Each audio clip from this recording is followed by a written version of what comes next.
날마다 행복한 묵상 2022년 8번째 주 사사기 3번째 말씀입니다. 오늘 우리가 함께 나눌 말씀은 사사기서 17장에 있는 말씀입니다. 제가 일부를 봉독해 드리겠습니다. 에브라임 산지에 미가라 이름하는 사람이 있더니 그의 어머니께 이르되 어머니께서 은 1,100을 잃어버리셨으므로 저주하시고 네 귀에도 말씀하셨더니 보소서 그 은이 내게 있나이다. 내가 그것을 가졌나이다 하니 그의 어머니가 이르되 내 아들이 여호와께 복받기를 원하노라 하니라. 미가가 은 1,100을 그의 어머니께 도로 주매 그의 어머니가 이르되 내가 내 아들을 위하여 한 신상을 새기며 한 신상을 부어 만들기 위해 내 손에서 이 은을 여호와께 거룩히 드리노라. 그러므로 내가 이제 이 은을 도로 내게 주리라.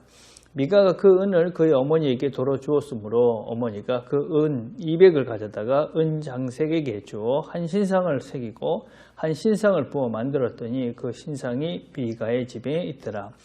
그 사람 미가에게 신당이 있으므로 그가 에봇과 드라빔을 만들고 한 아들을 세워 그의 제사장으로 삼았더라. 그때 이스라엘에 왕이 없었으므로 사람마다 자기 소견에 옳은 대로 행하였더라. 유대 가족 속한 유다 베들레헴에 한 청년이 있었으니 그는 레인으로서 거기서 거류하였더라. 그 사람이 거주할 곳을 찾고자 하여 그 성읍 유다 베들레헴을 떠나가다가 에브라임 산지에 가서 미가의 집에 이르매 미가가 그에게 묻되 너는 어디서부터 오느냐 하니 그가 이르되 나는 유다 베들레헴의 레인으로서 거류할 곳을 찾으러 가노라 하는지라. 미가가 그에게 이르되 내가 나와 함께 거주하며 나를 위하여 아버지와 제사장이 되라. 내가 해마다 은열과 의복 한 벌과 먹을 것을 주리라 하므로 그 레위인이 들어갔더라.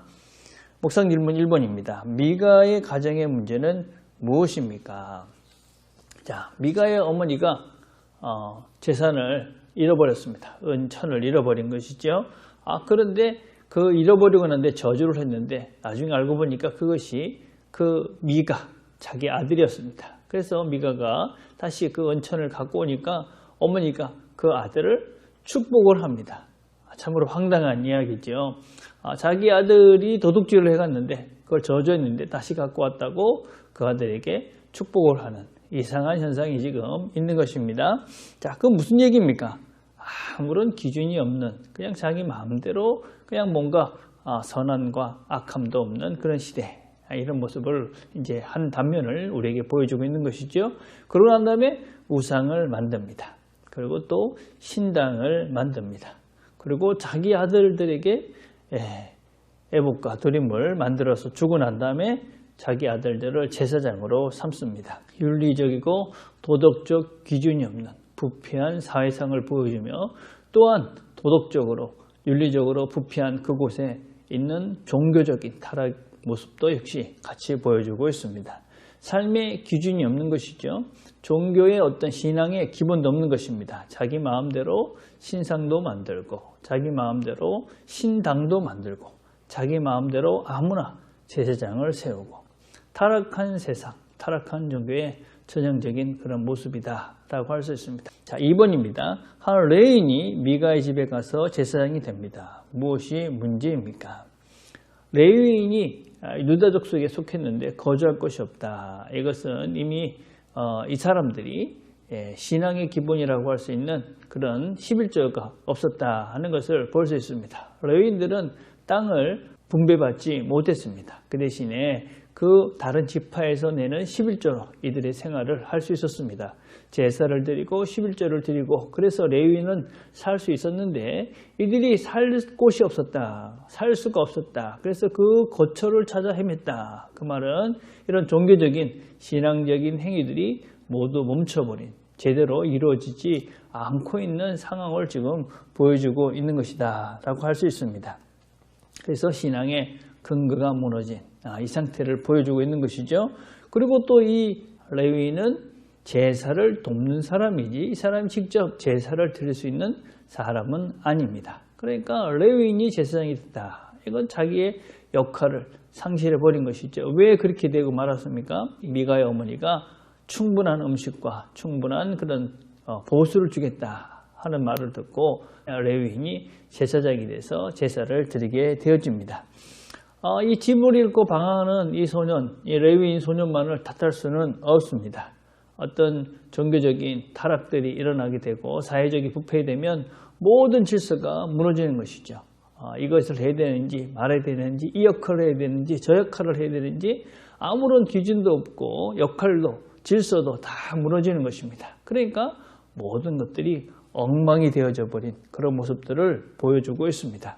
자, 이런 17장 이후에 이 이스라엘 백성들이 얼마나 황폐한 그런 삶을 살게 되고 얼마나 처참한 모습이 되는가를 17장 이후에 보여주고 있습니다. 그래서 18장, 19장에서는 한 레위인, 그 레위인의 첩이 또 다른 한 민족에게 이렇게 비참한 상태를 당하고 그래서 자기들 민족들끼리 싸움을 하고 결국은 한 민족인 그런 베냐민이 거의 멸절에 이르는 그런 비참한 상황 속에 빠지는 것으로 이 사사기가 거의 결말을 맺고 있습니다.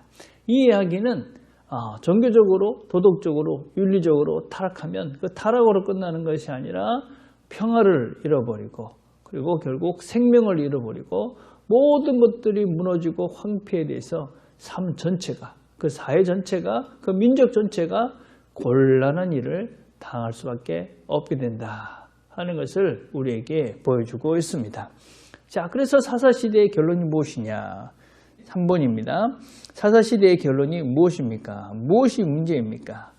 21장 25절에 이렇게 결론을 맺습니다. 그때 이스라엘에 왕이 없으므로 사람들이 각기 자기의 소견에 옳은 대로 행했다.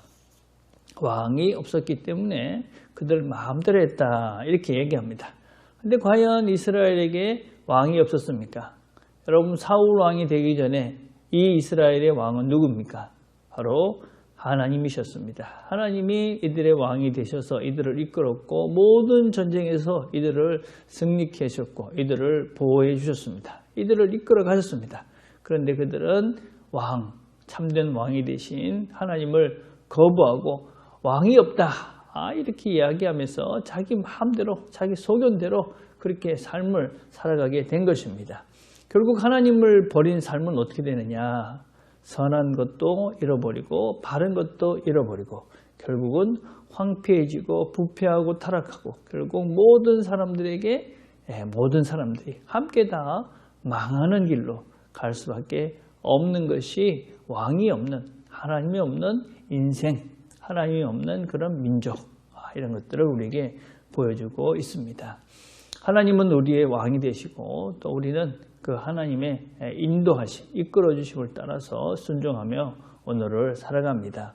오늘도 우리에게 허락하신 이 하루를 우리의 위치를 잘 보고 기억하고 또 하나님께서 그 위치에서 하라고 명하시는 일에 최선을 다하고 순종하면서 또 이 하루도 감사하면서 그렇게 하루를 잘 보내시는 왕이신 하나님의 인도하심에 순종하는 이 하루가 되기를 간절히 바라겠습니다. 오늘 우리가 함께 드릴 기도는 우리의 삶의 바른 가치를 위해서 기도합시다. 하나님이 우리의 삶의 온전한 주인이 되도록 도와주십시오. 그렇게 기도했으면 좋겠습니다. 기도하겠습니다. 하나님 아버지 감사합니다. 오늘도 함께 말씀을 나눴습니다. 우리의 왕이 되시는 하나님이 우리와 늘 함께 하시며 인도하시는 것을 기억하고 오늘도 하나님의 인도하심에 순종하며 이 하루도 모두가 기쁨과 즐거움과 선함과 오름의 길을 걸어가는 이 하루가 되도록 은혜를 베풀어 주옵소서. 예수님의 이름으로 기도드립니다. 아멘.